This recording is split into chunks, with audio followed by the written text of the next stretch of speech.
Hi guys, it's Kathy. I hope you're doing well. So, part of today, we're going to go back in time. I was getting a clip ready for my last night's video drop, and I ran into this old clip that I did a while ago, a compilation of Reno, Nevada, where they have the best, most interesting people. So I'm going to replay. I couldn't put it all in my video, but I loved it. So I'm going to replay the whole thing here. First, I'm going to play 2 clips that just make me happy. No, nobody else is going to be satisfied with these first 2 clips. 2 of them. One is like 4 minutes long. One is like 7 minutes long. Nothing crazy happens.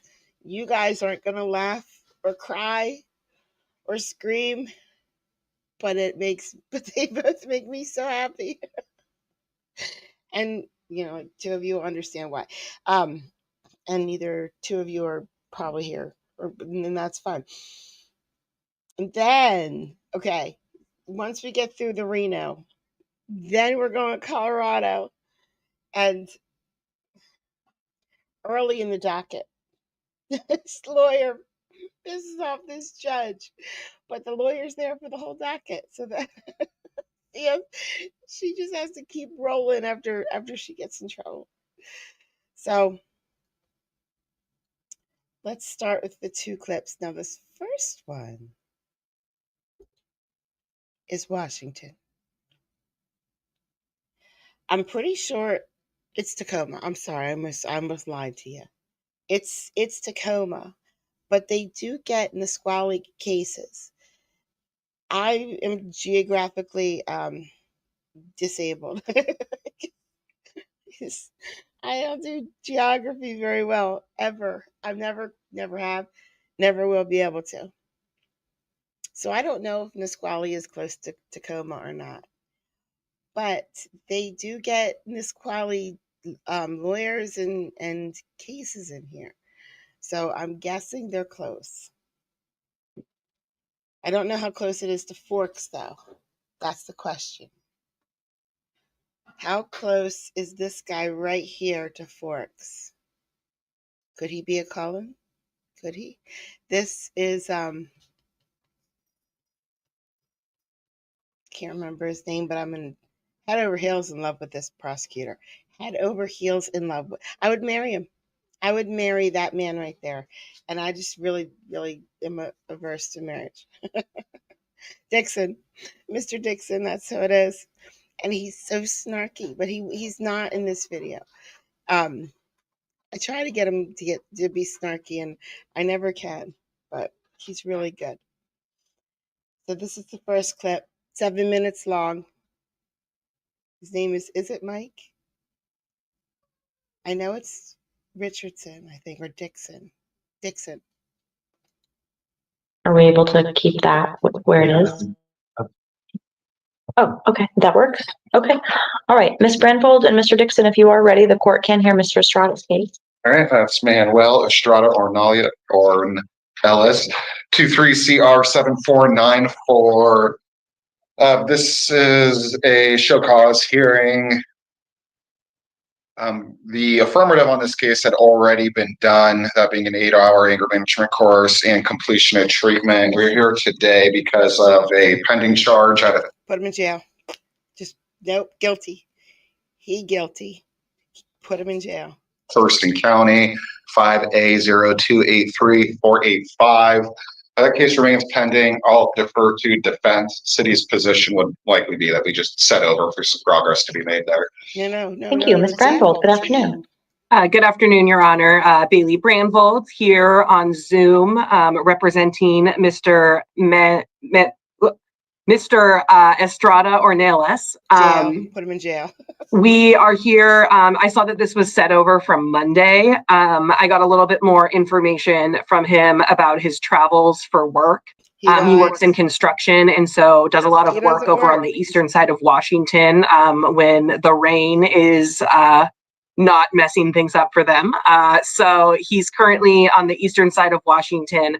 His next pretrial hearing, which will actually be his first pretrial hearing on this new matter, is scheduled for August 6th. He will make it. I have updated contact information that I was in the process of sending. I'm double checking. Yes, I did get it sent over to the court, an updated email address and mailing address.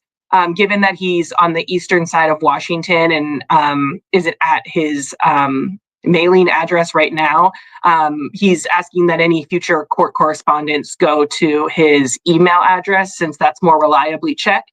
And asking for Zoom hearings moving forward. I have the same position as the city that we should probably wait for some progress to be made on this new charge, since right now it's just an allegation.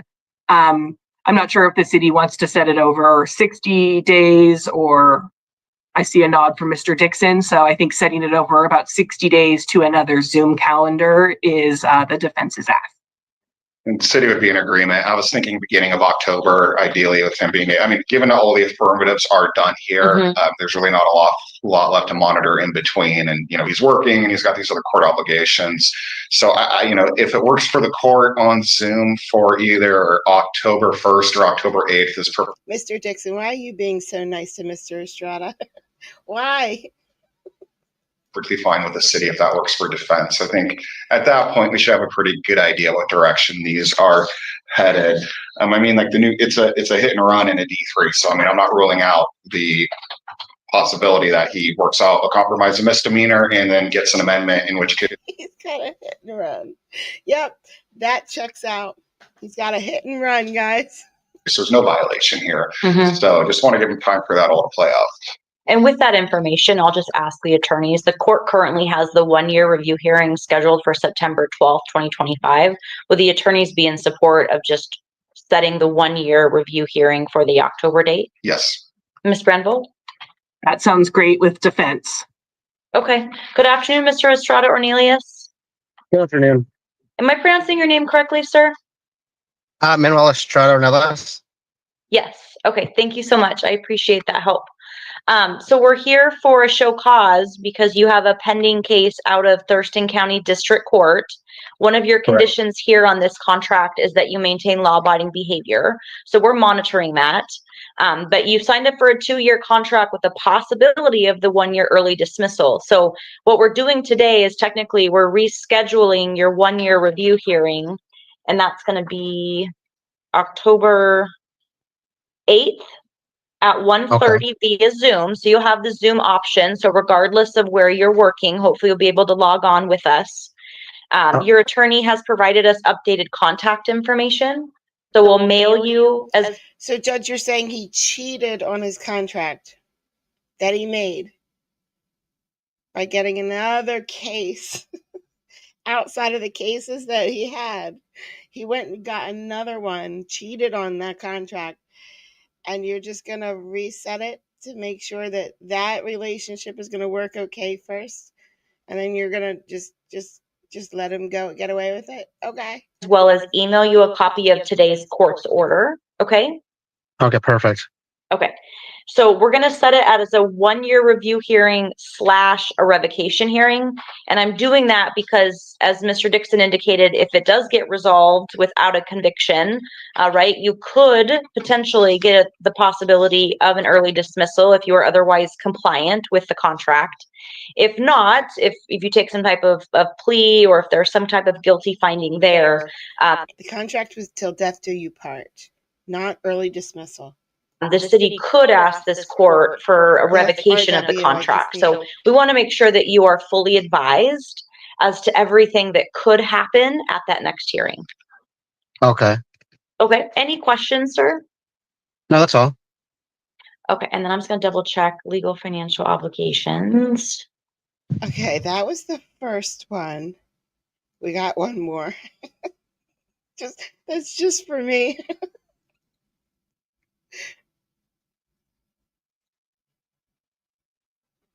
Mr. Dixon is inheriting this. This is a different day, I think.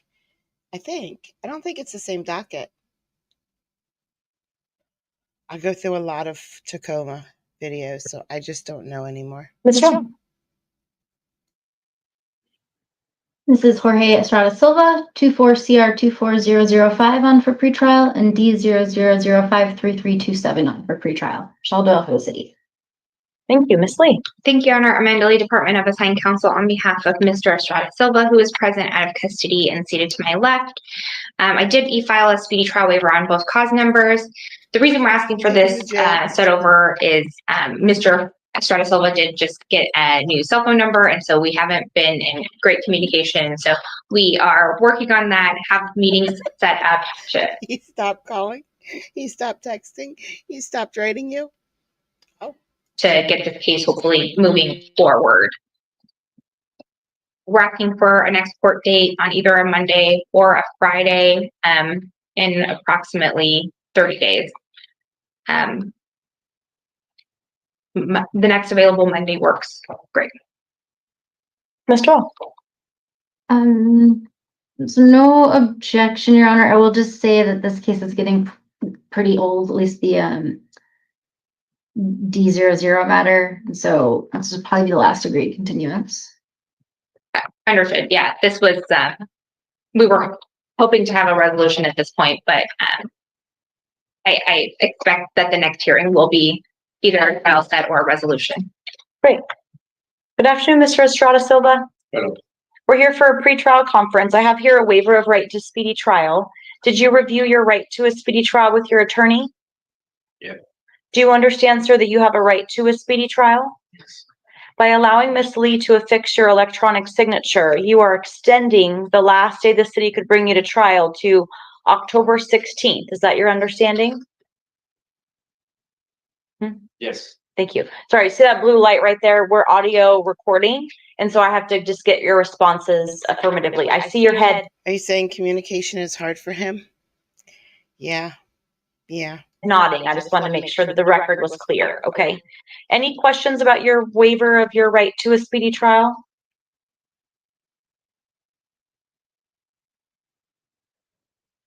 Yeah. Yeah? What questions do you have? It would be with my attorney. Hmm?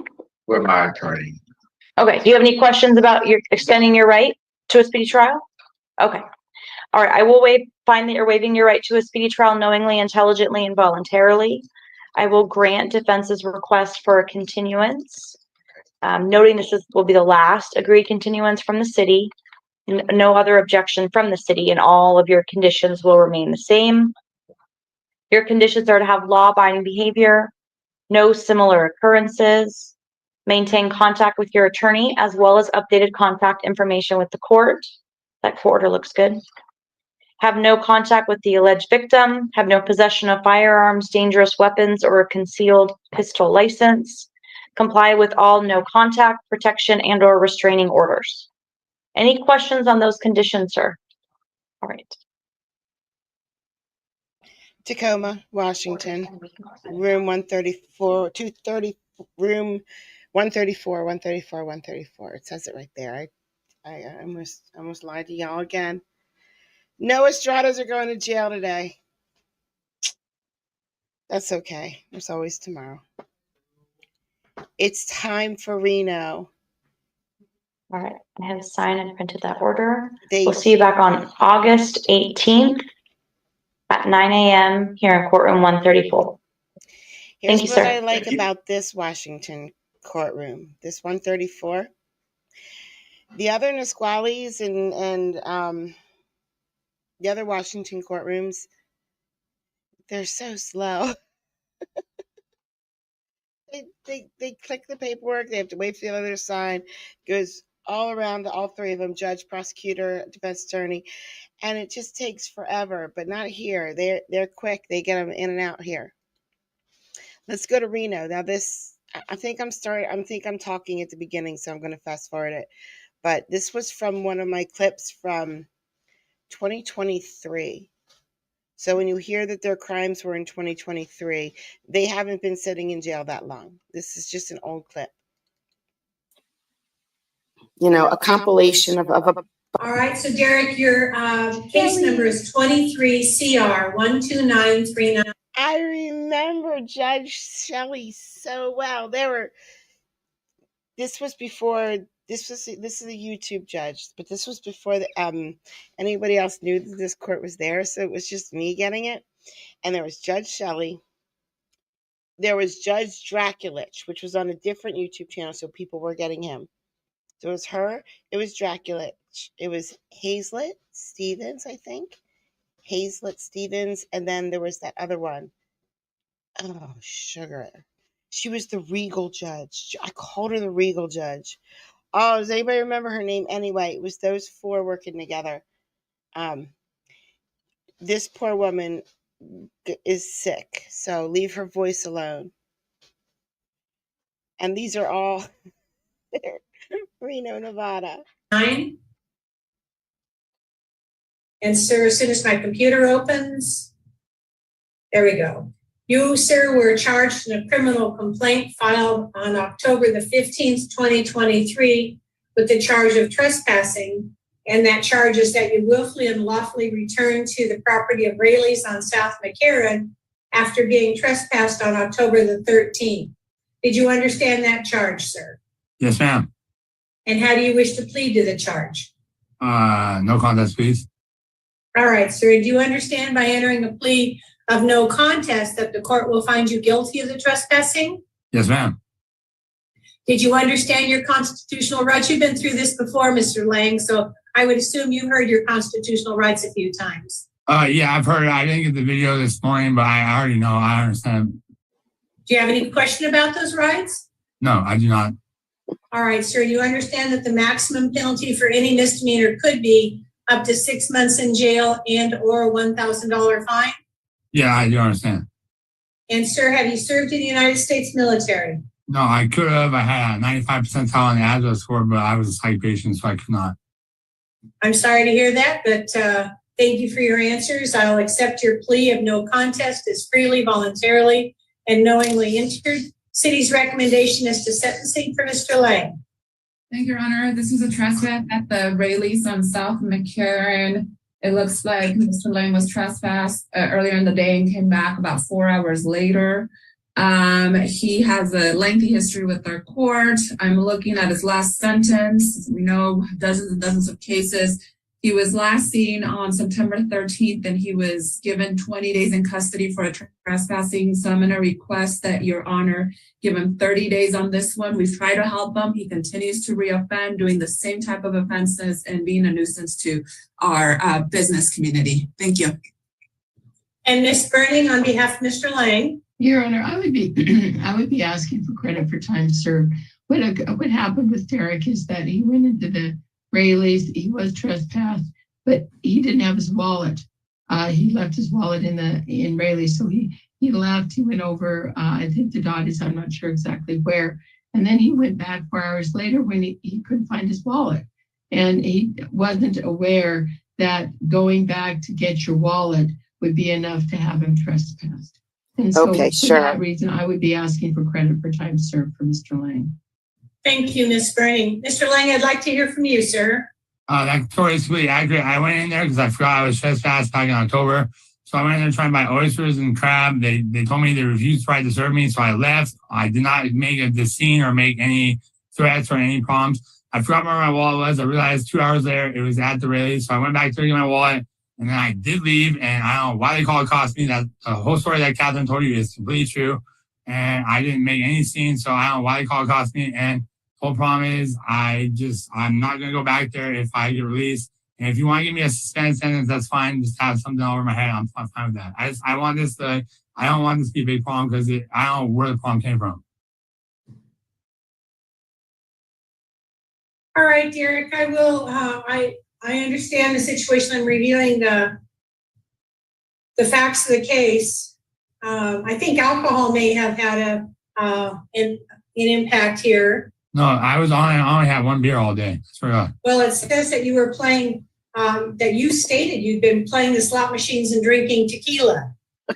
No, because the tequila was given to me after I left. Okay. All right, so alcohol was involved then, right? Yeah, tequila and one beer. I had 2 shots of tequila and 1 beer. Okay. Well, that sometimes affects your judgment. Yes, ma'am. What I'm going to do, Derek, is this. I'm going to sentence you to 30 days in the Washoe County Jail I'm going to suspend that sentence for a period of a year on the condition that you stay away from that Rayleigh's, okay? Yes, ma'am, I will. But like, okay, in future reference, if I get trespassed from somewhere and I leave my wallet, how do I handle that? Do I have to call the police and get like them to like courtesy like help me? Yes. All right, that's fine. So I get suspended sentence. I'm getting released today. Yes, you are. Cool. Okay, thank you, Judge. You have a good day. You too. Good morning, sir. How do you pronounce your last name? That's fine. Nadict? Sir, turn around, face forward. And you need to stand a little closer to the table, sir, then I can hear you in that microphone. Good morning, sir. The first matter I have is 22 CR 06408. One bourbon, one scotch, one beer. And that is a case summary of a citation from May the 9th, 2022 for trespassing, obstructing, and resisting. Just before we get to him, I don't think that he's mentally challenged in the slightest, and you'll see why. I didn't record this because he's mentally challenged. I don't think he is. An officer by misidentifying yourself. Your Honor, if I may, when I talked to Robert, he was uncertain as to how he wanted to plead. He seemed a little bit confused to me. I don't know whether or not he's had an evaluation as to his. Okay, I know everybody's going to yell that I keep pausing, but can you imagine how that conversation went? She can't talk, and he doesn't want to talk, and they had a conversation about what they were going to do together. Competency in the past, but it was very difficult for him to understand and very difficult for him to make a decision as to what he wanted to do. And how we left it was that he was going to try to decide when speaking with you now. All right, so let me ask a few questions of you then, Robert. Do you understand what's happening here today? I believe so. I'm sorry, I have to be able to hear you. I believe so. I can't hear you, sir. Yes, I believe so. All right, you say yes. Do you understand you have a series of charges here today? I'm not sure. All right, what I'm going to do at this juncture is order a competency evaluation for you, Mr. Navick. You asked me if I'm aware if I have a series of charges. I'm not sure of all the charges. I'm aware of the fact that I have a series of charges, yes. All right. He knows. Well, then He knows what's going on. He just does. Go through those and see if you understand those, all right? The first one, as I indicated, was a case summary of, sorry, let me readdress those. Just give me a moment. My computer is hiding the moment. You entered a plea of no contest to trespassing. The obstructing and resisting was dismissed. That was in May of 2022. You have a 60-day sentence that was suspended for 2 years from Judge Draculich. You were to obey all laws and have no alcohol or drugs and there was a no contact order. Did you understand you have a suspended sentence, sir? I wasn't aware. All right, well, now you are. And I'll go with the next charge, and that's 22 CR 10572. That's another case status summary. And it indicates that you entered a plea of no contest to a petty larceny on August 9th, 2022. You also admitted to a failure to appear. You've been found guilty on a couple of failures to appear, it appears, and you were sentenced to time served. It looks like you have a suspended sentence. I'm looking to see. Looks like you may have been transferred to the, to the Reno Municipal Court's Community Court. Are you working with Community Court? Yeah. And when was the last time you were there, sir? Recently. Okay. The next matter I have for you is a new case from 23, It's 23 CR 10383. And it looks like, Robert, you were charged with trespassing, returning to the Peppermill after having been trespassed. And that date was August 24th, 2023. Let me see if there's any kind of a disposition relative to that. I don't see anything. You know that you were trespassed from the Peppermill and they asked you not to return? Okay. All right, and then I have one more matter, and that's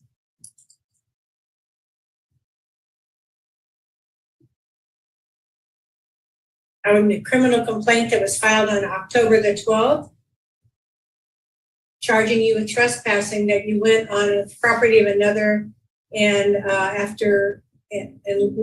willfully and unlawfully remained on the property after being told not to trespass. There's also a charge of resisting a public officer, and that's because you looks like you pulled away from the officer.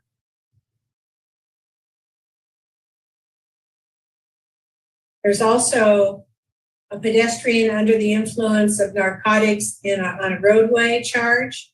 So you have those three charges. Have there been some negotiations relative to Mr. Nevict, Ms. Burning, or Ms. Avoidis-Tanner? Your Honor, because my client was uncertain of what he wanted to do, no, there haven't been at this time. And is there an offer to be tendered, Ms. Avoidis-Tanner? Yes, Your Honor. If he pleads to the obstructing and resisting in 23 CR 12858, I would dismiss the trespassing and the intoxicated pedestrian charges in that case. And I would ask for a plea on 23 CR 10383. And Your Honor, what I'm looking at is that community court has attempted to work with Mr. Nevict, and it appears that they're still willing to work with him. So I reviewed his case where he has a suspended sentence out of community court, and it looks like his last appearance was September 20th. And they issued a warrant. They have a note in the file indicating that they didn't want a warrant issued for FTA until October 25th. So I'm guessing that they're still willing to work with them, and I would be in support of that ultimately. Thank you. Your Honor, I can speak to that. We would have Robert come back to community court if he wanted to. And I was not able to speak with him because he was just not sure what he wanted to do or understanding the charges when we were speaking. All right, thank you, Ms. Burning, Ms. Avoidis-Tanner. Robert, the city attorney has offered you a plea negotiation wherein if you want to plead to the obstructing and resisting a police officer in 23 CR 12858, she'll dismiss trespassing and intoxicated pedestrian. And there also is also the charge of, I forgot which one that is. The 10383 charge was, I believe, another trespassing at the Peppermill. And you're seeking a plea on that charge as well, Ms. Avoidis-Tanner? Yes, Ron. So, Mr. Nevict, are you interested in accepting the negotiation? I'm considering referring you back to community court, yeah, if you do. I think so. Wait till you get to this lady back here. I feel my heart is breaking for her. I mean, she is not feeling good at all right now. She is absolutely, she's going through withdrawal, huge withdrawal. And she just is sitting here on this bench and I can feel every minute. That was the last clip. Yes.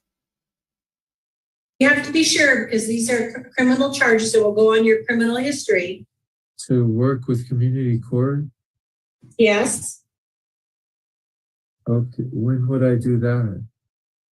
You would be held in custody until Wednesday to be transported back to community court for services there. Okay. Is that what you want to do? I believe so. Yes. Okay. So what is your plea to the charge of obstructing and resisting a police officer in case 12858? No contest. All right. And what is your plea to trespassing at the pepper mill in case 10383. No contest. And Mr. Nabik, do you understand that by entering pleas of no contest to these two charges, that the court will find you guilty of those two charges? Is that what I should be aware of? Yes. Okay. And do you understand that? Yeah. All right, you understand your constitutional rights. You could plead not guilty and take these matters to trial. Do you understand that? Yeah. All right, and you understand by entering a plea of no contest, you're going to give up your right to have a trial in this matter? Yeah. Okay, is that a yes? Yeah. Yes.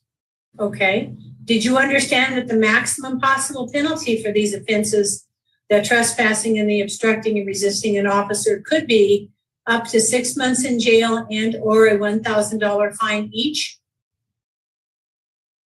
All right. Okay. And have you served in the military, Mr. Nabik? No. No. I'm sorry, I can't hear your answer. No.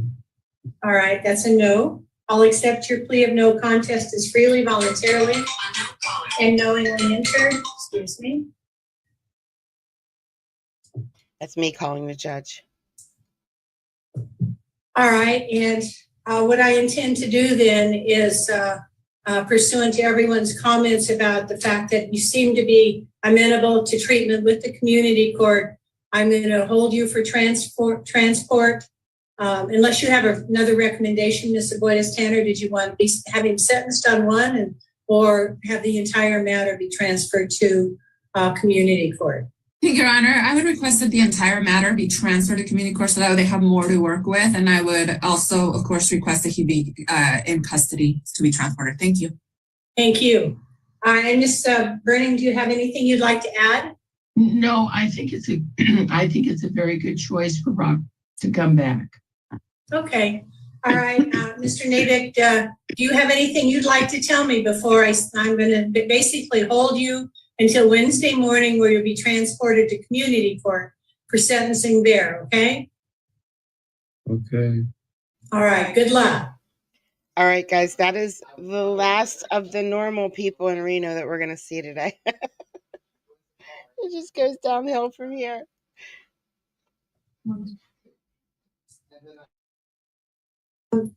Do you live in the state of Nevada? Yes, ma'am. And where do you live? What city? Reno. Okay. And what's the status of this warrant out of Kansas? I'm not really sure what you're asking. Okay. Do you know it's a felony? What kind of a felony is it? It looks like it's for a parole violation. Okay. That tells me a lot. I'm going to go ahead and set bail at $500 bondable on the two misdemeanors, $250 each. And if you're able to make bail and the hold is dropped from Kansas, then I'm going to order that you make contact with your legal defender and be present for your trial on November the 16th. Okay? Okay. Did you say the one in Kansas is dropped? No, I can't do that. That's not my jurisdiction. I said if it is dropped, then you'll have to. I hate when my mics aren't tall enough. Post bail of either a percentage of the bail or the entire cash bail of $500. Okay? Okay, so am I going to sit in this county jail? Yes. Okay, thank you. You're welcome. I did not. So are you admitting that you failed to appear? Yes. And do you understand that failing to appear is contempt of court for which you could receive a possible maximum sentence of up to 25 days in jail and a fine up to $500? Yes. And did you understand the Constitution? I think serious withdrawal is going on right now. She's just trying to fight through this court so she could get out. Constitutional rights that were explained previously to you? Yes, ma'am. All right. Do you have any question about your constitutional rights? No. And have you served in the United States military? No. The court will accept your admission to the failing to appear as freely, voluntarily, and knowingly entered Now I'm looking at the disturbing the peace charge. The allegation there is that you willfully and unreasonably subjected a neighbor to noise which disturbs the peace, which consisted of screaming, banging, and smashing objects. Did you understand that? And that was on November the 18th, 2022. I'm so glad my neighbors let me do that. Yes, did you understand the charge? Yes, ma'am. And how do you wish to plead on that charge? Guilty. And the same questions about your constitutional rights apply. Would your answers be different? Oh. Did you understand your constitutional rights? Yes, ma'am. I understand. And for the possible penalty for this misdemeanor could be up to 6 months in jail and or a $1,000 fine. Did you understand? Yeah. And have you served in the United States military? No, I have not. The court will accept your plea as freely, voluntarily, and knowingly entered. Does the city want to set this over for a victim statement, counsel? Yes, Your Honor, that would be my request. I have a victim here who was subjected to noise for about 5 hours in the middle of the night. I think she should have an opportunity to come forward if she wants to.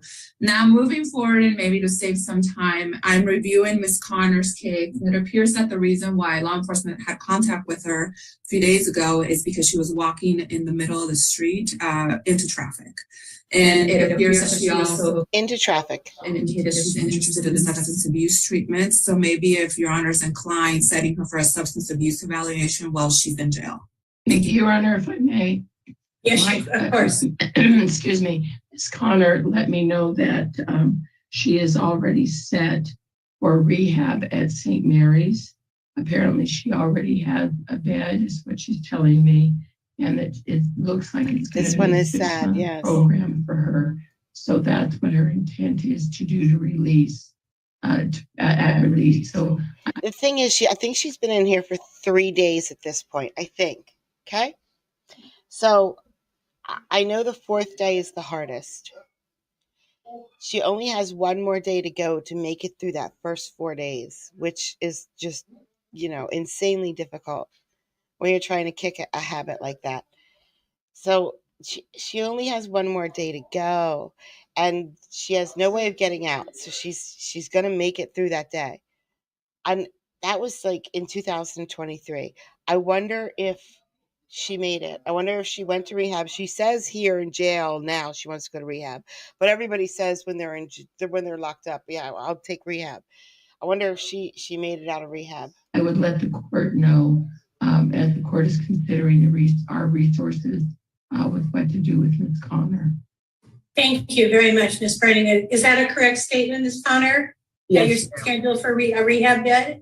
Yeah. I was going to go there the day I got arrested. Yes, ma'am. Okay. So what I'm going to do, whenever the prosecutor requests of me to continue the matter so she can contact the victim, I'm required by law to allow that. So I'm going to set this over to Wednesday morning. I'll be the judge again on Wednesday morning, and we'll set this over for your sentencing on that date. That gives the city attorney the opportunity to contact the victim in this matter and have them present if they wish, okay? In the meantime, there'll be a no bail hold on you until Wednesday morning. Okay. Am I going to be able to go to rehab?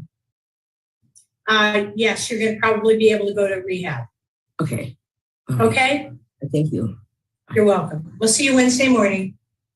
No bail hold on Ms. Connor until Wednesday. And another failure to appear for court, sir, on May 31st, 2023. I can't remember. Did you appear for court on September the 11th? Ma'am, I got so much stuff going on between you guys and Sacramento. I don't know. I was recently put on house arrest from Sacramento. I got court this week with them. You know what I mean? So I'm kind of like wondering if like we could like, because I'm on house arrest now, I'm kind of like forced to go to court now. If we could like, resolve all this to the, I'm forced to go to court now, Judge. Not fair. So let's start.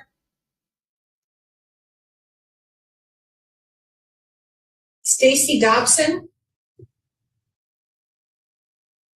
This one annoys the judge. Good morning, Ms. Dobson. Good morning. Your case number is 21 TR 02554. Your charges are, it looks like you were arrested on a warrant signed by me on April the 11th, 2022 for contempt of court failure to comply. The warrant reads as follows, Ms. Dobson. On December the 1st, 2021, I ordered you to complete the victim impact panel, which was due by March the 1st, 2022. As of the date that I signed your arrest warrant, you had not provided proof that you had done the victim impact panel. This was on a charge of basic speed 21 miles an hour over the posted limit, driving without a valid driver's license, and a failure to appear. Did you ever get the victim impact panel done? I did not. And why not? I just had a lot of stuff going on. If I could have so how does sitting in jail help all of that? I don't know. Probably not much, right? How long, so do you admit that you failed to comply with the court's order by not doing the victim impact panel? Yes, Your Honor. All right, and do you understand that that is contempt of court? Yes, ma'am. And that I could sentence you up to 25 days in jail and fine you up to $500? Yes. And you understood your constitutional rights, correct? Yes. Did you have any question about those rights? No. And have you served in the military? No, ma'am. The court will accept your admission as freely, voluntarily, and knowingly entered. Are you working? Yes. What do you do for a living? I babysit for care.com. Okay. And are you currently employed? Yes. Do you have a residence? Yes. And when were you arrested on this outstanding warrant? On Friday. So 4 days. Yeah. And is that enough time to remind you that when a court orders you to do something that you need to do it? Yes, Your Honor. The other thing I want to tell you, Ms. Dobson, is this. That irritates the heck out of me, that you're sitting in jail instead of taking care of someone's children because you were so casual about this. If you had had any good excuse whatsoever, every one of the judges at the Reno Municipal Court grants continue.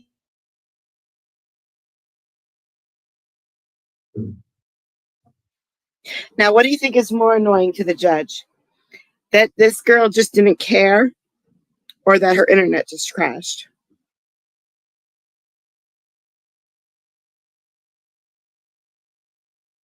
Thank you, everyone, for your patience. Thank you, Ms. Dobson, for your patience. What I was telling you when I was so rudely interrupted by technical malfunctions is this. You could have, at any time, asked me for additional time. I understand that now, Your Honor. If you're court ordered to do something, you can't get it done in the time. We all live in the real world. We all have tragedies. We all have job obligations, kids, work, jobs, all that kind of stuff. So what I'm going to do is this. I'm going to give you 30 days to complete this. I'm not going to sentence you here today. I will consider sentencing you to 25 days in jail if you can't get that victim impact panel done in the next 30 days. Okay? Okay, thank you.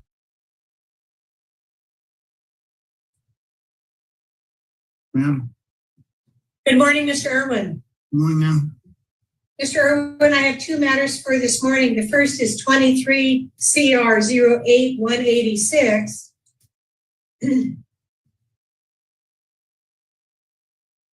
I'm waiting for my computer to open that up. There we go.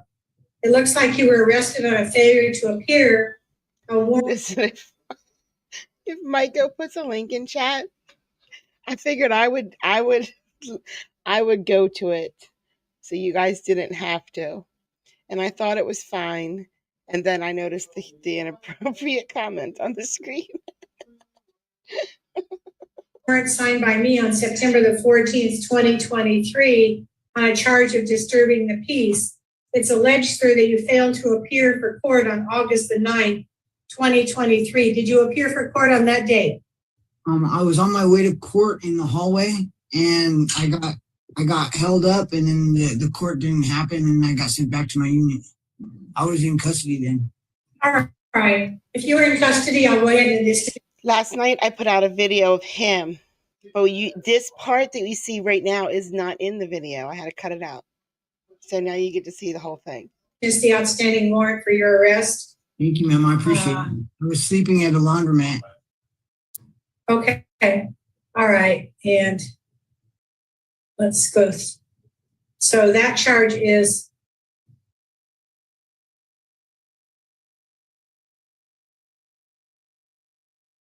it looks like a washboard located on Kitski. Yeah, that's my post. And so you were arrested for sleeping there, and that you were arrested on this failure to appear. Yes, ma'am. The other charge that you have, Mr. Irwin, is 23 CR 12890. Let me go over that with you now. And that's a trespass. A trespassing at the laundromat. 4004 Kitski Lane. Yes, ma'am. And that is, it says that you have a chronic pattern and have been previously trespassed in October. You were sleeping under a table. The owner signed the complaint for trespassing. They usually just give me a warning and I take off, but this time they arrested me. All right. So what is your plea to the? Is there an offer to be tendered? No Here comment. it looks like it's okay.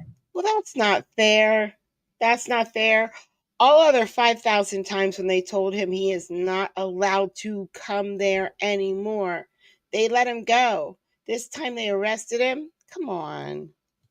Your Honor, point of clarification. It doesn't look like any of us have paperwork on the disturbing the peace. What I see that's included in that file is the arrest, the 1012 arrest, which was at the washboard location, but we don't have a charging document attached to our file or a probable cause statement that will tell us what happened with regards to that disturbing the peace. So he's talking about his sleeping at the laundromat, and usually they just wake me up and tell me to go. I don't know why they arrest me. That's not the problem. He's focused on the wrong thing. We're going to find out later. If possible, can we track that down before moving forward? Yes, let's do that. Let's see if we can put Mr. Irwin at the end of the docket and see if we can find that breach of the peace document. If not, we'll have to continue until tomorrow. Mr. Irwin, if you would be so kind, pass on a failure to wear a safety belt, operator proof of insurance, and another failure to comply with the court order, which is a violation of the court's order. Did you ever do your 48 hours of community service? Your Honor, I was pregnant at the time and put on bed rest. And when I tried to explain that to the judge, he converted it to a fine. I was unable to work, so I was unable to pay the fine. So he commuted it back to community service, told me no more second chances. And I was still pregnant and unable to complete. All right. Have you had your baby now, Miss Jess? Yes, I have, Your Honor. Okay. And are you working? Yes, I am. I'm working at Franktown Meadows. I'm an equestrian caregiver. How long have you been in custody, Miss Jess? I've been here since Friday, Your Honor. All right. I'm going to convert the 48 hours of community service to time served, and we'll conclude the matter. Thank you, Your Honor. You're welcome. That was a good one. She was on bed rest. She couldn't go anywhere. She couldn't do anything, and she got busted for not doing her community service. So nice. Shelly's not the name. Shelly's not the name. That's my daughter's name. All right. Well, good pick. Mr. Myers, you have, let's see, case 18 CR 06485. So you win the prize for having the oldest case on the docket today. Yeah. Let's see what that is. Let me open it up. You're still in a courtroom. All right. So, Mr. Myers, it looks like I signed a warrant for your arrest on February the 7th, 2023 for contempt of court failure to comply. And the print's pretty small, so bear with me while I try to read it.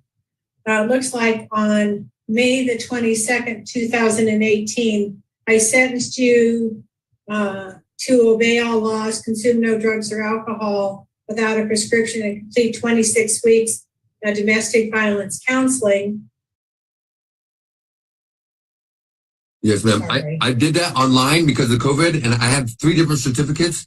This time when they arrested me during the holidays, I emailed them to I must have emailed them to the wrong place, and my attorney told me I shouldn't email them to the DA. I should have emailed to the court, and all I have to do is go print them out from the library and take it to the court, Your Honor. I'm so sorry. It'll take, I'll do that today, like, if possible, like. Just so you know, prosecutor gets so upset, she pulls out some jazz hands soon. For this week. I'm just down here visiting my mom for her birthday. I live in Tahoe. Okay. All right, I'm looking to see if you had any.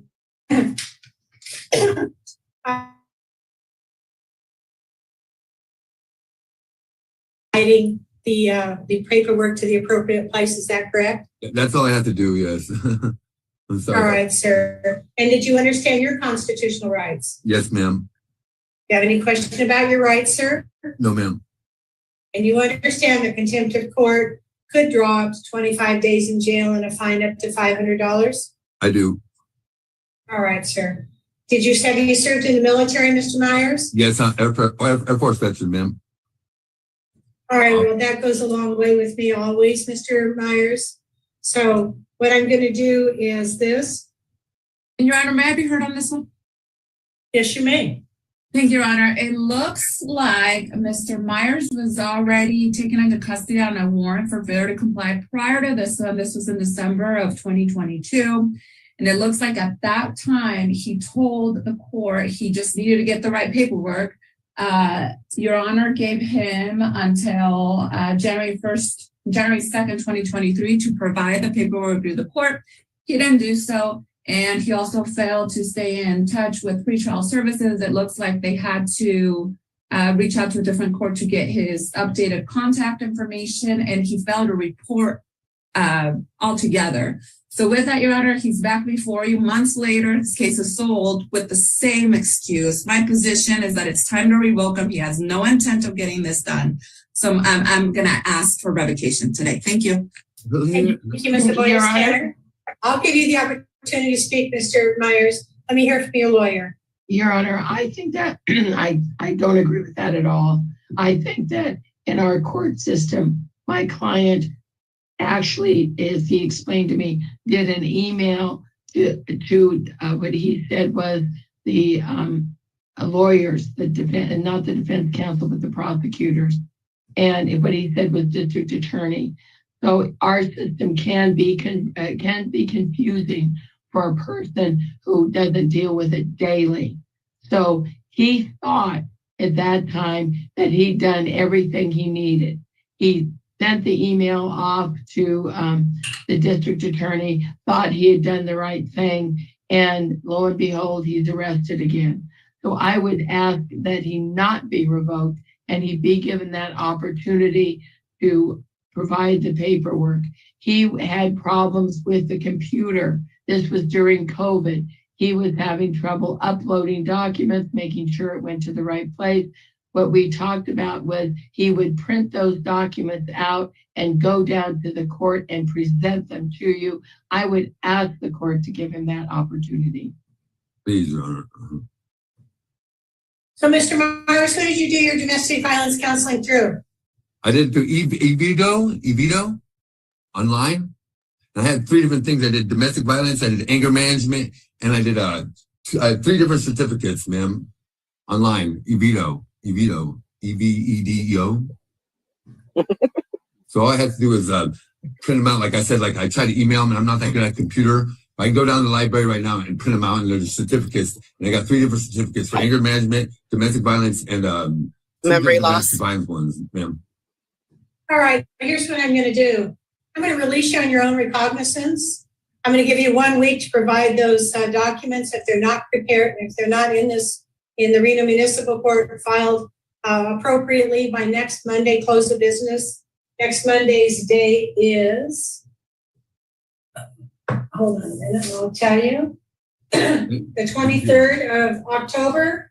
I'll have you arrested and you can do your 90 days in jail, okay? No, I'm good. I'm going to do it. Yeah, exactly. And like I said, integrity first is our service before self, and excellence is all we do is our motto in the Air Force, ma'am. So thank you very much for the chance and opportunity. And one more thing. So I got jaywalking ticket. Hold on a minute. I'm going to give you an email address. Oh. And I'm going to ask Deputy O'Connell to write it down for you. You're going to need to email it to MASI, M as in Mary, at reno.gov. And if it's not received on or before Monday at 5 p.m., the 23rd of October, I'll issue another warrant for your arrest, and you'll be revoked and do the 90 days in jail. Okay? Yes, Your Honor. I had got a jaywalking ticket on my birthday on September 15th. I was wondering what happened with that because I don't know if I had a court date for that or anything. Miss Massey or Miss Gonzalez, can you look up and see if Mr. Myers has a jaywalking ticket? He does, Your Honor, and that case has been added. It was a civil infraction. It's a default infraction at this juncture. So do I have to do anything for that? I believe it's in your files right now. All right, let me look and see.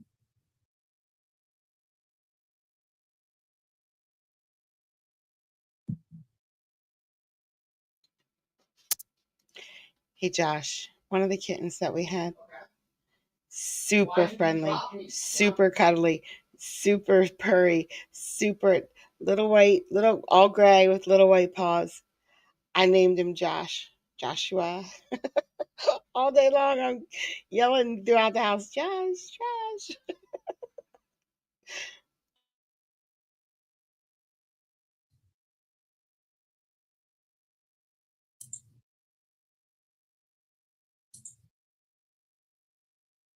All right, so Mr. Myers, you have case 23 CI 11714, civil infraction. And that is for a pedestrian crossing, not at a crosswalk, jaywalking. What is your plea to that charge, sir? No contest. And you understand that by entering a plea of no contest, the court will find you guilty? Yes, ma'am. All right, sir. And you understood your constitutional rights? Yes, ma'am. Do you have any question about those rights? No. All right. And you are a veteran of the United States Air Force. So what I'm going to do is sentence you to time served on the jaywalking. Thank you so much. You're awesome, Shelly. Have a great day. Thank you.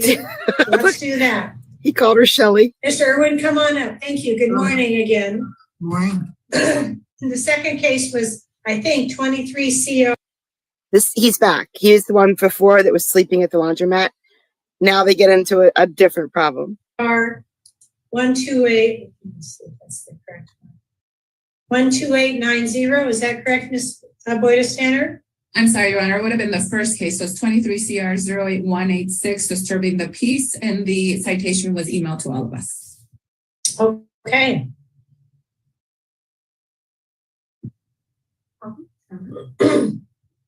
So just give me a moment to look up the citation. Oh, darn it, Rita. Now I can't get Mambo number 5 out of my head.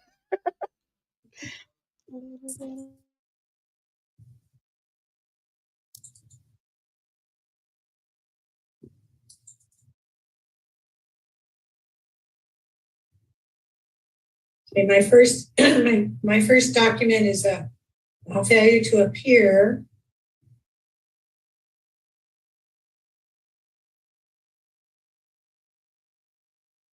All right, I see a complaint. Violation date July 13th, 2023, charging breach of the peace. The defendant willfully and lawfully subjected the persons of 230 Dahlberg number R to noise of pounding on the door and yelling, which disturbed the peace of the people within the residence. So, do you understand the charge, Mr. Irwin? Yes, ma'am. And Your Honor, is there all? Go ahead. Thank you. We were going to the same place. The offer is this. If he pleads to disturbing the peace, I would ask for a dismissal of the trespassing with the understanding that I'm gonna ask for no contact order to protect the washboard laundry facility since he's been a frequent trespasser. And I'm also gonna ask that sentencing under disturbing the peace be continued so I have an opportunity to contact the victim. All right, so Mr. Irwin, you've been offered a plea negotiation where the city attorney is willing to dismiss the trespass if you plead to the breach of the peace charge. Do you want to do that? No, I didn't. I knocked on the door and asked for a girl that didn't live there anymore. Okay. So I didn't threaten anybody or disturb the peace. So that's no deal. All right, well, the person, so just so you know, the person inside the residence the door and said, listen to me. The person inside the residence where you admit knocking on the door at 2:30 in the morning had a 3-year-old child inside, so it scared them. Okay, so you want to enter a plea of not? You want to enter a plea of not guilty? Yeah, I just asked for a girl that doesn't live there anymore. All right. I didn't know the girl who was the question. I am going to enter a plea of not guilty for you on both charges. We'll set the matter for trial. Thank you, ma'am.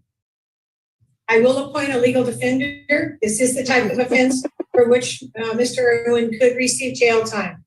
Mr. Irwin, come back. Who's that? Who's that? We're not finished with you yet. Oh, okay.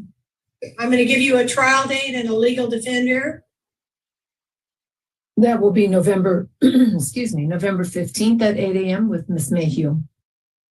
So your trial date is November the 15th at 8 a.m. and your lawyer is Jennifer Mayhew. I'm going to order you make contact with Ms. Mayhew prior to the trial date so the two of you can be prepared to proceed to trial. City wishes to be heard as to bail? Not guilty.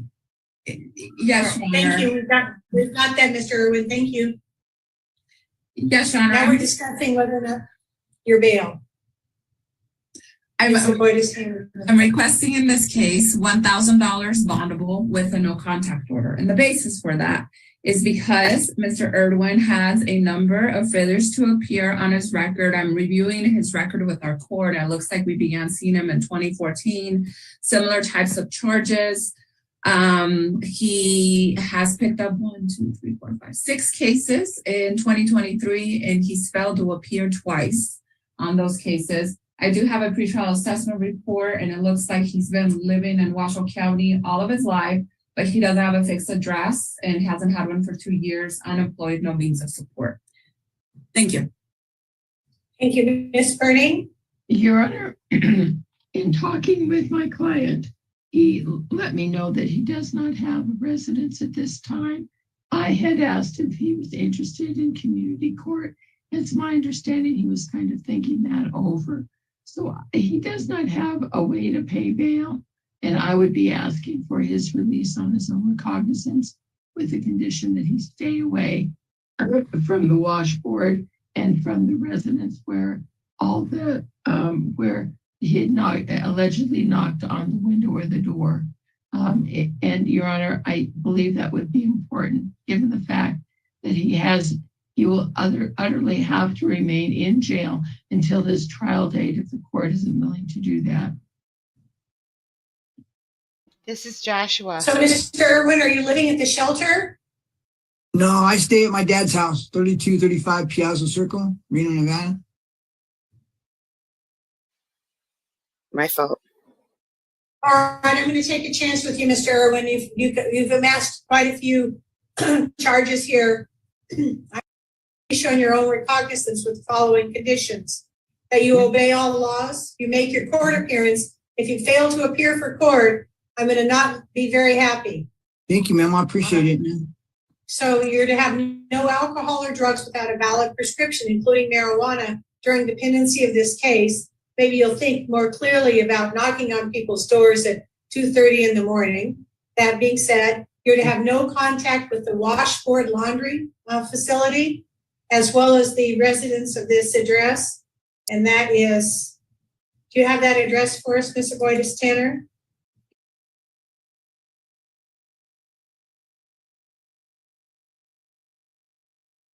So that it was like 2 weeks. I remember watching this docket for like 2 weeks. I have the old videos of my live streams.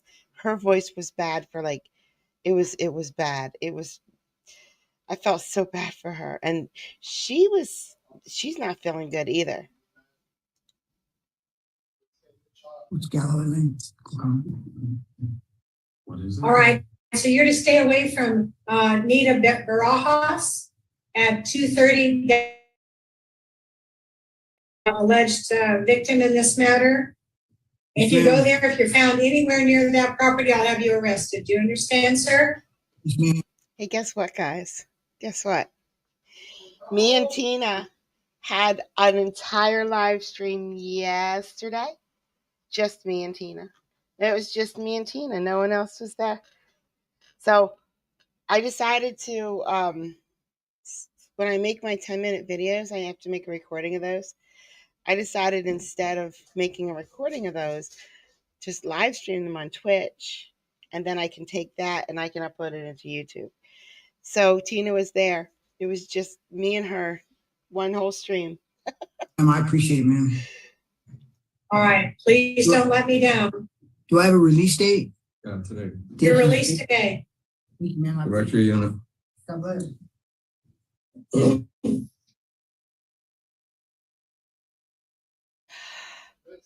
Oh, On that last guy, I don't know. the offer was good. All right, shut up, Kathy. Okay. So now I'm not clicking that. Of course I'm clicking that. Hold on, I have to click real quick. So now I'm not clicking. Shut up. I think that's copyrighted, so I cannot actually show that. But you guys can watch the link that Maiko clicked. It is safe. All right. Now, we're going to stay in Colorado for the rest of the night, morning, evening, whatever hour it is for you. Got cat hair everywhere now. Breathe.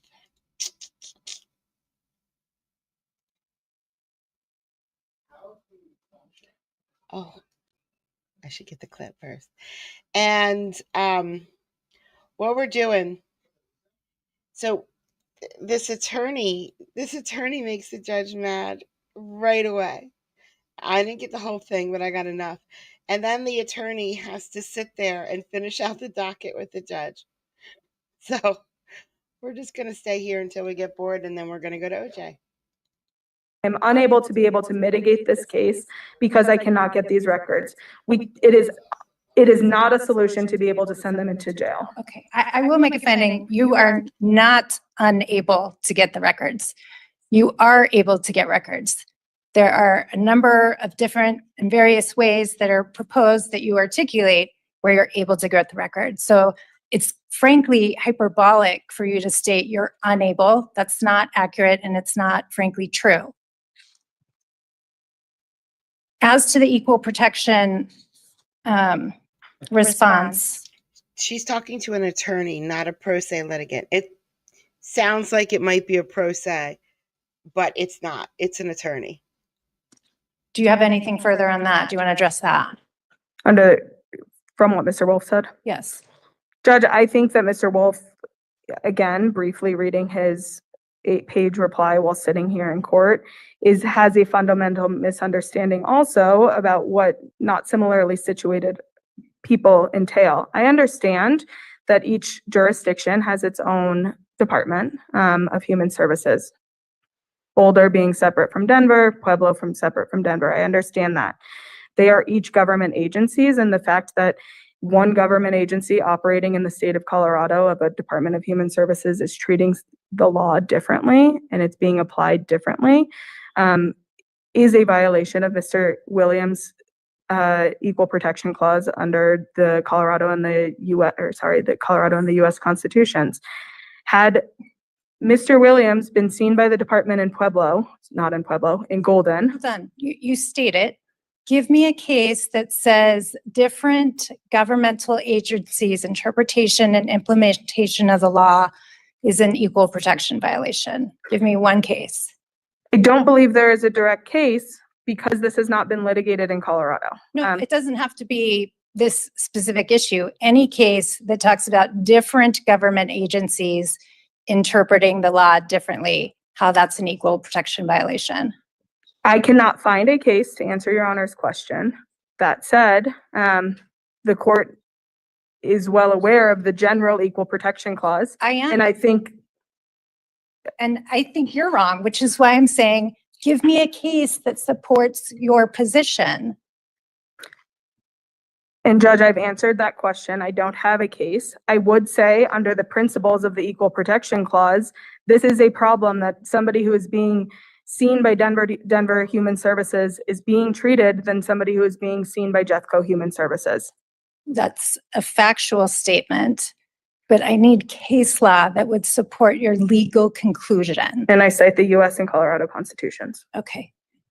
Even if I were to conclude there was an equal protection violation, what sort of scrutiny am I supposed to apply? I think the court can make a determination there. I think it would be a rational basis type scrutiny. I don't know for sure. It is also a government agency acting where, depending on equal protection, it could be a strict scrutiny. I understand those are very different. Well, let me say this, Ms. Kleiman, you're the one that raised the issue.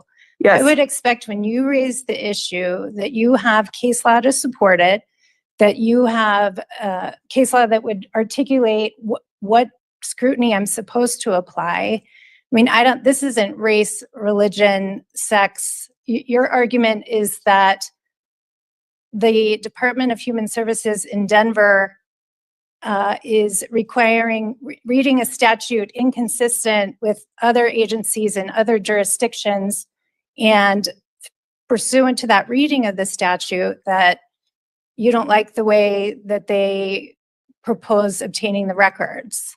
I don't see how that can be, even if I could find an equal protection claim, how would that be anything other than rational basis?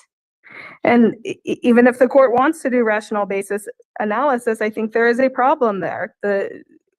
Even under a rational basis scrutiny, the defense does not believe that Denver's rational basis or Denver's reading here and the way that they are treating him differently would survive that scrutiny. And we're asking the court to find a violation in order then to produce the records directly to us. Okay. I'm going to deny D2, inclusive of the arguments that were raised. This is not— That's crazy. You've not stated an equal protection claim. This is the Department of Human Services in Denver interpreting the statutory requirements, and that's it. There's no disparate treatment whatsoever. To the extent that other agencies view the statute and interpret it differently, that does not give you an equal protection claim. To the extent that it would survive that, and there is an articulable equal protection claim, I would make the finding that there is a rational basis, as the department has interpreted the statute to mean that these are the ways that you can get these records. So it's denied. Anything further on that? Judge, I'd ask for leave to be able to respond to the city attorney's motion as it was filed. And if there is an additional argument to make, I would ask for leave to be able to file. I mean, you can file whatever you want. Again, like I said, though, this is not a forever back and forth. When you raise a claim, I would expect that you would have this buttoned up and would, of course, they're going to file an objection and say this isn't equal protection. For this to be a surprise to you, frankly, it doesn't hold water. To the extent that they even filed a written response, I mean, they could have come in today and say, we're addressing the claim that you raised in your second supplemental motion. There's nothing wrong with that. I can't prevent you from filing anything. So you can, you'd have to re-raise the claim. It would not be a response to a reply or a response, whatever. If you want to raise a new motion, that's fine. But otherwise, this matter and these motions are denied Is there anything, does the department need any additional findings or orders? No, Your Honor, unless you wanted to make a specific finding regarding personal jurisdiction. I don't think it's needed, but there's Thank been you. All right, I articulation appreciate that. I mean, the defense didn't offer a response, and so any findings or orders by defense that's needed? No. How about the people? No. Okay. I think that concludes that motion. Thank you, Your Honor. May I have leave to sign off then? Yes, thank you. You're not needed for anything further, right? That's correct, Your Honor. Okay. Thank you again. It's been a pleasure appearing for you. Okay. And then the next motion I showed was pending was People's June 9 motion pursuant to 183415. That was the best clip from this court. But now she has to finish her whole docket. So we'll just watch a little bit more of the docket until OJ. That's correct. I filed an objection. I did see the objection. I have reviewed the objection. Again, findings statutory language is shall, must. It's the court's obligation to grant that order. So I will grant the order. The motion, I need to fill in. Do I need to, it says I have to provide a copy to defendant and have him sign, right? Is that right? Yes, that's correct, Your Honor.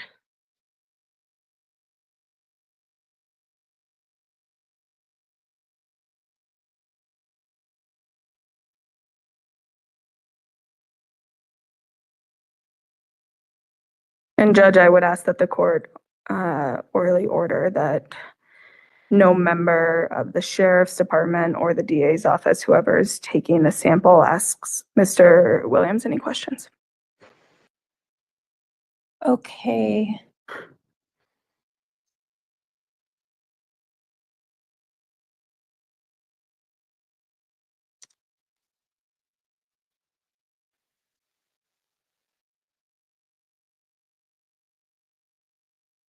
Let me ask, can the people print out the proposed order? Yes. So that I can sign and Mr. Williams can sign acknowledging receiving a copy?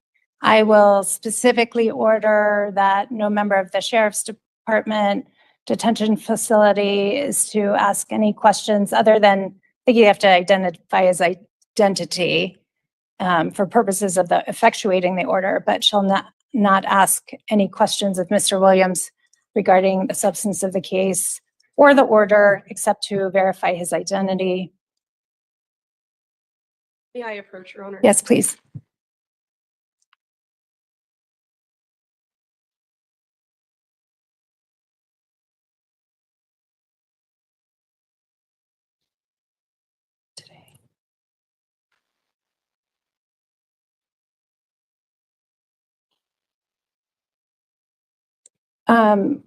I need him to sign it, and then if you could give him a blank copy or counsel a blank copy. So, Mr. Williams, I'm going to give, the people are going to print out a blank copy, but I'm handing you the copy that I've signed. This is the one that will go into the court record. I need your signature to acknowledge you've been given a copy, which will be given to you shortly.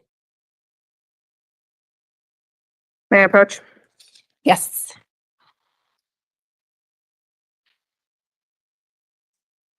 Thank you. All right, for the record, the court will upload the original signed by myself and Mr. Williams. And then any other motions that need to be addressed? Not currently. No, and Your Honor, we did tender a blank copy to counsel of that proposed order. Okay, thank you. And or the defendant. Yeah, okay. Judge, and at this point, Mr. Williams would enter a plea of not guilty. He'd waive further reading and advisement. Because Ms. Richardson is co-counsel on this case, her schedule is very tight. We're asking to set the trial date. the date that I reached out to the district attorneys, who I think they can tentatively accept, is a January 13 start date. Because that is close to speedy, Mr. Williams would also add 2 weeks onto the speedy. And Your Honor, that's correct. We did discuss that date. We, before today, we're not anticipating setting trial today. So we don't have our witnesses availability that far out. So I spoke to defense about if that date does not work for an essential witness, we'll need to reset the trial. So defense understands that. I just wanted to put the court on notice of that. But we are okay with setting out into January as long as we have an extension of speedy to allow for 30-day buffer, for lack of a better word, in the event trial has to be moved or continued, rather. So you had discussed a January 13th start date? That's correct. I do think I would probably have set it for 5 days, which is hard because of the holiday. I don't know if the court this far out would be able to start on that 12th instead, but we did discuss the 13th. I think normally I'd be okay with that, but because I have a closure over the holidays, my guess is the 12th is going to have to be a large docket. The holidays right before that, and then January 19th is also a holiday. So I think my dockets on the 12th and 26th are going to be large. So I would not be comfortable doing that. We could do a 13th start date, but just know if it goes 5 days, we'd resume on the 20th. Could we potentially start on the 9th with our panel? I cannot commit to that. I'm in a murder that ends the 9th. Okay. So I think that's fine. I think both sides will make every goal to be done within 4 days. But I think it would make sense to block off the 20th as well to be safe. I am not as confident as defense that will be done in 4 days. I think 5 days is a safer bet, especially with deliberations. Why don't we start on the 20th?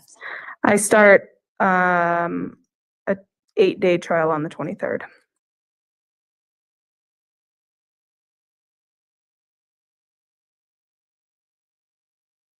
Okay. 5-day jury trial set to begin Tuesday, January 13th at 8:30 in this courtroom. That 5th day will be January 20th.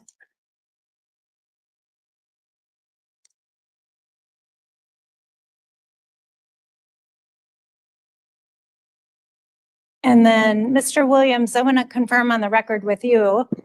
Normally, the not guilty plea would enter today. I would set speedy trial deadline as January 26th of 2026. It's my understanding, based on the statements of your counsel, that to accommodate scheduling, including the return of your other attorney, Ms. Richardson, that you are willing to extend that speedy trial deadline. So your new speedy trial, as I understand, with a 4-week buffer would be February 10. Is that everyone's understanding? 4 weeks from the 13th? Yes. Yes. All right, Mr. Williams, does that make sense to you? Yes, ma'am. And is that what you want to do? Yes, ma'am. Are you making that decision voluntarily? Yes, ma'am. Are you thinking clearly today? Yes, ma'am. Are you under the influence of any prescription medications, pills, drugs, alcohol, or marijuana? No, ma'am. Okay. Court finds the agreed upon extension of speedy trial is knowing, voluntary, and intelligent. Speedy trial deadline is set as February 10, 2026.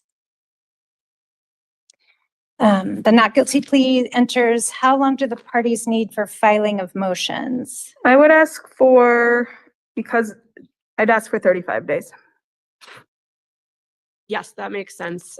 We would ask for the same. Parties have 35 days to file motions. Motions are due September 2. We do have a little leeway for dispo and motions. Do you want to look into October? That's fine. About October 20 and 24. 20 and 24 is fine for me. That works. The people can accept those dates, Your Honor. Ms. Kirk is not available that Monday, but I can handle that Monday. But Ms. Kirk will be available that Friday. Okay, disposition is set October 20th at 8:30 in this courtroom. Evidentiary motions, if they proceed, will be October 24 at 8:30 in this courtroom.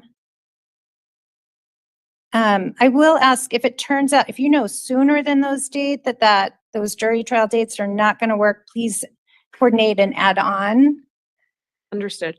How many jurors for the jury trial? I would say 85, an expanded panel based on the nature of these charges. I think that makes sense, Your Honor. Court will order 85 jurors. And I don't want to assume, but I would imagine defense is requesting a questionnaire for this case. That's correct, and we'll make a formal submission of a questionnaire as we get closer to trial. Before you submit though, I'm going to ask the parties to confer. If you reach agreements on the proposed questionnaire, you can submit it as agreed upon questionnaire. I will ask whatever you submit in draft form, please include an area near the signature for the jurors to write their cell phone numbers. Please also include an area on the top right corner where they can put their seat numbers. Okay. If you're unable to come to a resolution on the questionnaires, the parties are to submit proposed questionnaires separately. I think it makes sense to just go ahead and do that prior to the dispo date. I won't set a deadline on that, but we'll plan to address it at motions hearing. Okay. But if you submit it by the dispo date, I can at least look at it between dispo and motions. Okay. And then, Judge, we would ask to be heard on bond today. And the people were put on notice. Okay. May I proceed? Yes. Thank you. Judge, we're asking the court to consider a significant bond reduction for Mr. Williams. As the bond is currently set, it is not something he has been able to post or will be able to post. Mr. Williams, while in custody, has been able to take some Adobo classes. He has taken domestic violence classes, substance use, and mindfulness classes. He's also been looking into both sober living and some more jobs, but they needed an expected release date for him. Most importantly, Judge, is he needs to be able to be out and helping his family. His mom has been struggling and potentially could become homeless unless he's able to help her and provide some financial support to her. His brother, unfortunately, was shot and has a bone deteriorating disease. He has a large skin graft and likely will need more surgeries and needs help with his medical treatment. And Mr. Hezekiah is really close with his aunt. His aunt also needs a surgery. Her foot needs to be removed and amputated. They've been putting off the surgery because there's really no one who's been able to take care of her. Mr. Williams would be that person to be able to take care of her. Mr. Williams does not have a job lined up, but he has been readily employed in his past and would be able to get a job upon release. Because of the strong support system he has, but also the need he provides for his support for his family, we'd ask the court to consider a bond reduction. His pretrial report says he was unemployed at the time of arrest. My understanding is right before, but prior to that, he's been working. If I can have one moment.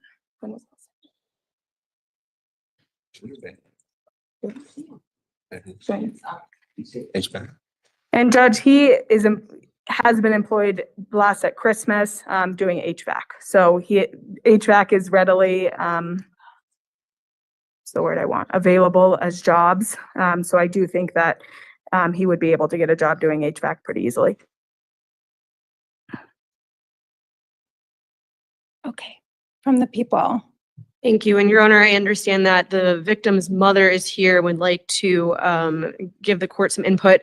And the victim's grandmother is here and has a written statement from the victim regarding her position on bond. So bond, if the victim's here and wants to be heard, that's fine. It's VRA. But other people, I need to hear from you, your position.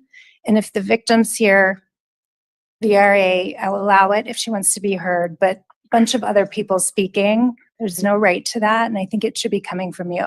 Understood. And I will say that apparently the victim has written a statement. Okay. Her grandmother has that. I can read that into the record if the court would like. Please. Okay.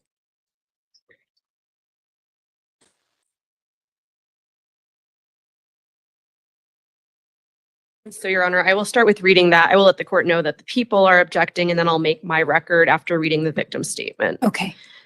My name is Taya Remington. I am the victim of Hezekiah Williams' reign of terror and violence on October 14th and 15th, 2024. I'd like to address the court regarding why I believe he should not receive, nor does he deserve, a bond reduction. He is a very violent and dangerous person. I am one of multiple victims, many of whom have never come forward out of fear. He told me about others he's assaulted and brutalized. I too was in fear of retaliation following the assault and contacting the authorities. However, I was taken to the ER and authorities were notified. I was in critical condition and near death after he kidnapped, raped, violently beat, and strangled me several times over a 10+ hour attack. The medical staff told my family that I was lucky to be alive and only seconds from death from the severe beatings and strangulations. I do not trust him and know, as he has continued to do even while incarcerated, he will not leave me alone even though he has a restraining order. He will continue to stalk, harass, and threaten me. I firmly believe he will finish what he started if allowed to post bond. He has proven he will not abide by the restraining order, nor will he allow an ankle monitor or house arrest to deter him from searching for me. He has attempted to contact me several times in the past month, even while incarcerated. He does not believe laws or restrictions of any kind apply to him. His actions have shown this in the past and continue now. He is an extreme danger to me. I have changed my number and relocated several times in attempts to be safe and to take control of my life, as well as my anxiety and depression.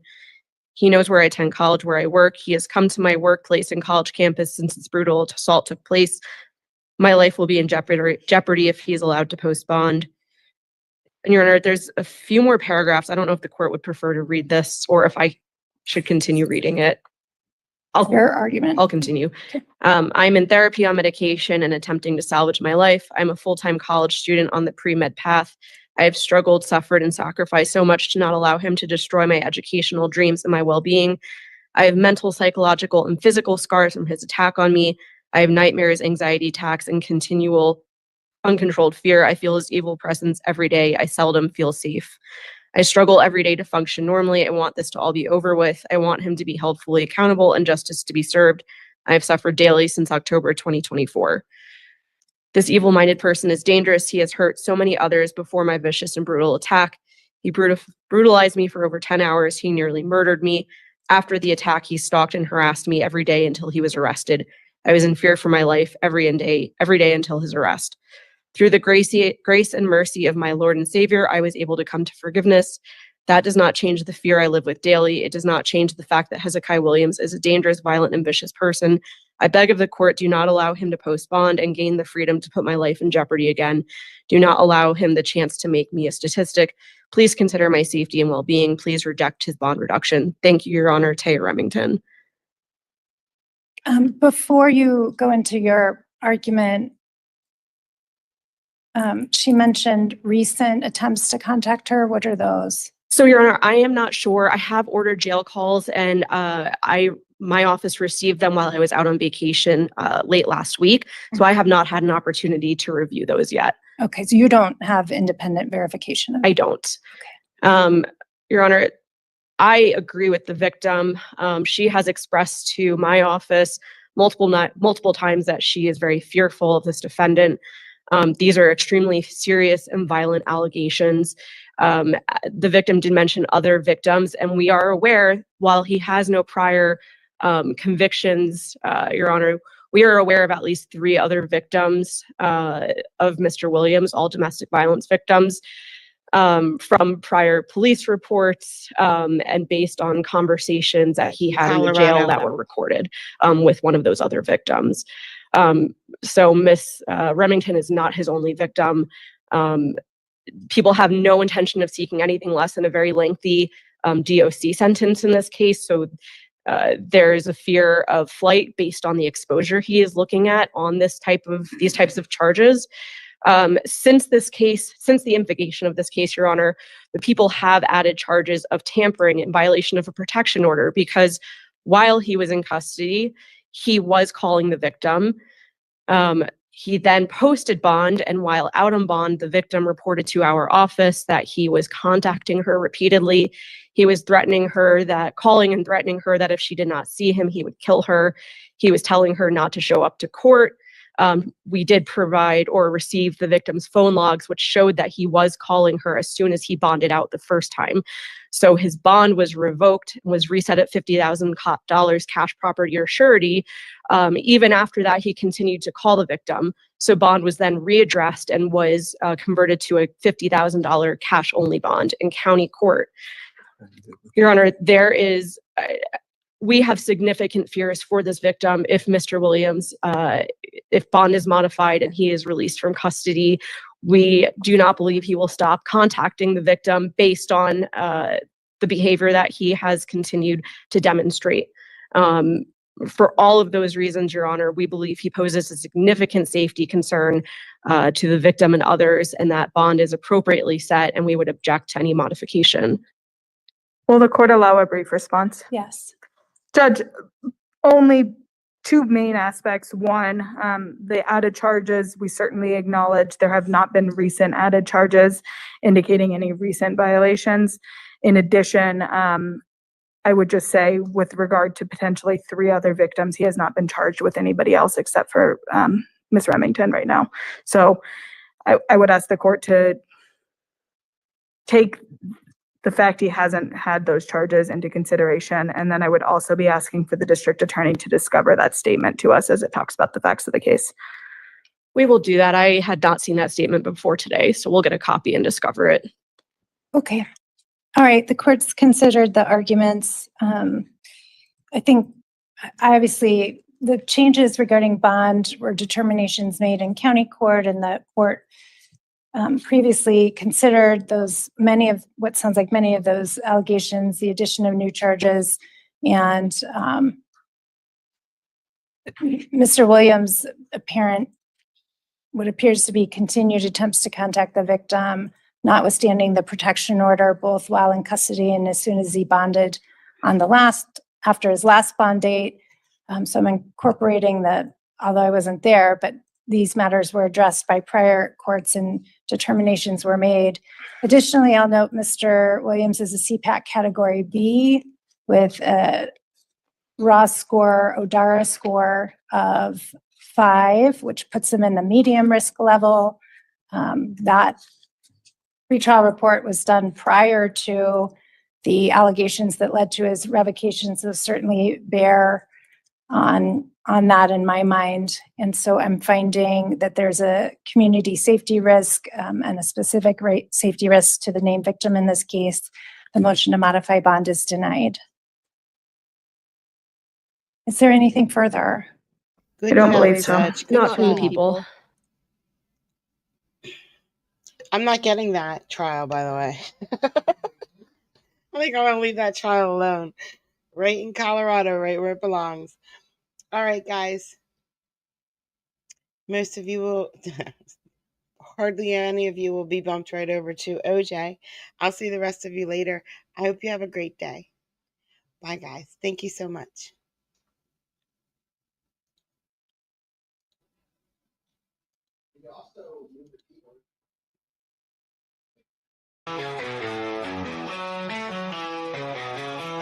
Got these life echoes, digital dreams. Through the screen, her blue eyes gleam. Wicked humor, sharp as a knife. Her stream sparks electric light. Late night when the world sleeps, she's the friend that always keeps. Giggles roll like thunder loud. She stands out in any crowd.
feels just right.